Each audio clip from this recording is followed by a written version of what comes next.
The thing that I'd want people to know about our story is that hope comes from a relationship with God, with being close to Him and finding faith that through whatever struggles we experience, we can find peace in those struggles and gain strength through them. The subject of same-sex attraction, the subject of homosexuality, whatever else, that it didn't really come up in my home or anything like that.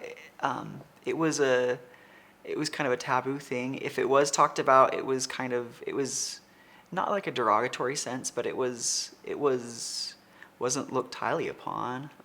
And so I think for growing up and when those feelings started to appear, it was terrifying to come to the realization that yes, I do experience same-sex attraction, and I didn't want to disappoint my family. I didn't want to let them know that I struggled with that, and I didn't want to disappoint them. My family, I don't really remember talking about same-sex attraction with my family. It was something that I would hear kids at school talking about more often than not, and it was almost always in a derogatory sense. And so that's how I don't know. I viewed it as something that I didn't want, and I didn't understand it. All I knew was that people didn't like people who experienced same-sex attraction. I didn't know anyone, but people around me didn't like it, and so that's kind of what I grew up with. So one thing that I feel like I can bring to the Voice of Hope project, and I don't know if it's been discussed before, is I experience a fetish. Something that I don't think I'll fully describe here because I don't think that would be helpful, but I think there are many that experience an attraction to something that isn't technically or necessarily something that one would find obvious. So there's a particular area of a man's body that I find more attractive than other things, and I fixated on that. I was very alone in this aspect.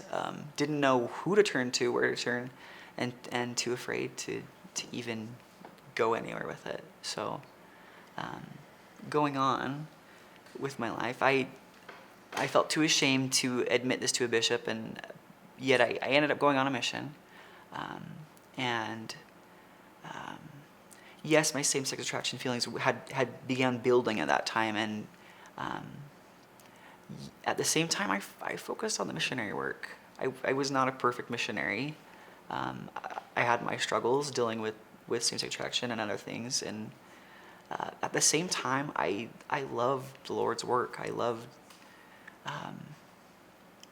getting to know my mission companions. I loved serving the people that I encountered. With all my self-doubts and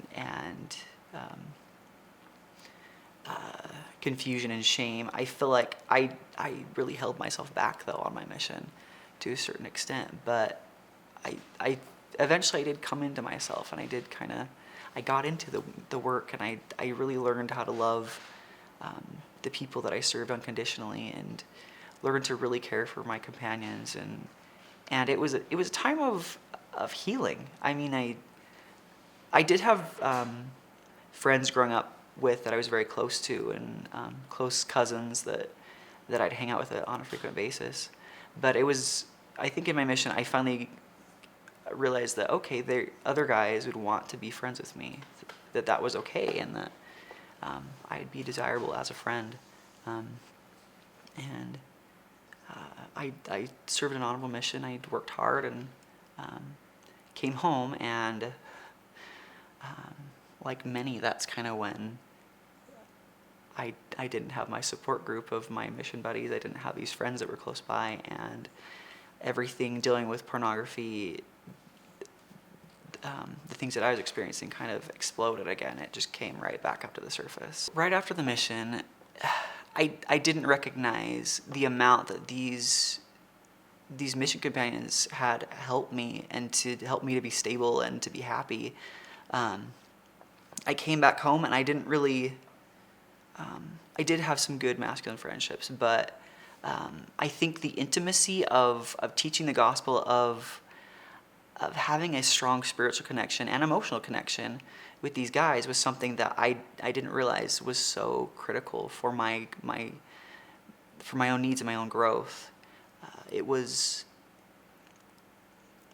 a real battle coming home and not having that masculine friendship around me, to that level, to that extent, that I really battled. I really struggled to try to feel stable, to feel happy. I remember coming home and being released, and I just sobbed.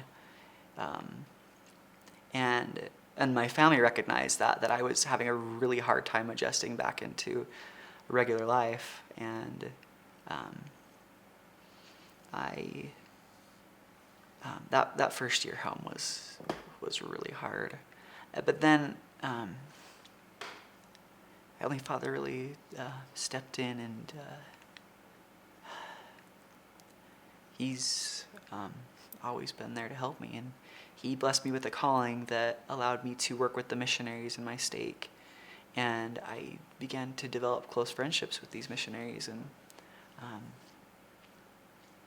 I ended up moving at that point up to Rexburg and started an education in art up at BYU, Idaho. And one of my roommates was one of these missionaries that I'd become good friends with.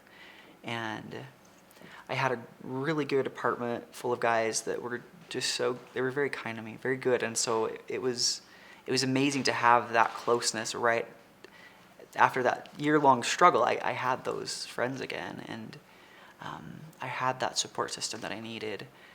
And then the bomb dropped when they all started getting engaged, and I wasn't. And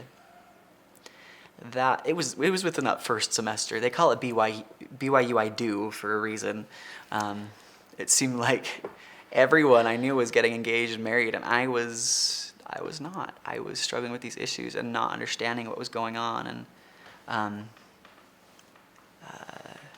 And as my support system was seeming to collapse around me, I went to a period where I was having a really hard time dealing with those things and trying to figure out what it was that I was lacking.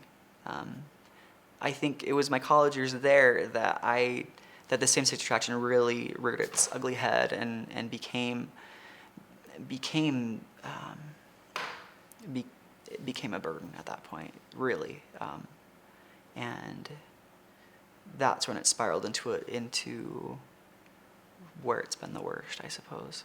I got an internship working at his dad's nursery, and we were both living with our parents in the same town, and his dad and my dad talked and decided that he and I should carpool. Like, they didn't tell us, they just got the numbers and switched them. So the day before I started this internship, I got a call, and this guy was like, "Hey, we're gonna carpool, is that okay?" And it was fine. I needed to save money. And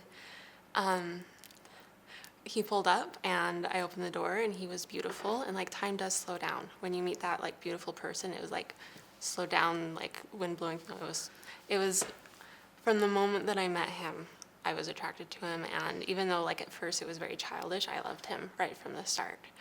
And I didn't realize that he didn't like me, because what he saw as friendly, I saw as flirting. And so that even made it even more so that I was attracted to him. I was oblivious. I was so focused on myself and okay, well, there's this nice young girl who's fresh out of high school. I had a year of college, yeah, thank but you. You seem so young. I was 26. We dated for about 6 months, and then finally clued in that, okay, well, if this relationship is going to go anywhere else, I'm going to need to get married. So just a natural step. But it was, the whole time I'm wondering and doubting myself and wondering, okay, if I do this, am I going to fail? Am I going to eventually one day want to be in a different situation, and then want to come back to the gospel? Just fears about my own capacity to live the gospel. And that didn't go away even after we were married. I still struggle with that a lot.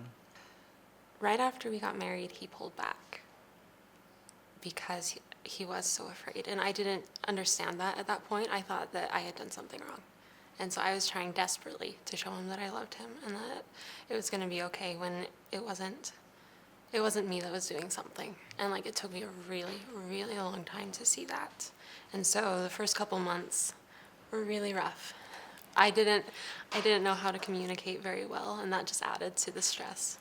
But after about 2 months, we ended up deciding that we needed help because we were not pros. Even though we told everyone that we met that we were professionals, we needed help. We had tried everything we knew, and so we talked to our bishop, and he recommended that we went to a marriage and family therapist, which was great. That was, I mean, so there were several areas of our marriage that were struggling. I mean, sex being a big one, and communication errors, that sort of a thing. And so the therapist really helped us to kind of get things underway, and we really were able to progress. I'm grateful to have someone that's willing to go through these things with me. I think, like you said, it's been a trial, but it's given us the opportunity to try to work through things faster. Because it's been hard, we've fought harder. And I don't know, we've come so far. Yeah. But it's been good. I hope we go a lot further. We will. We will.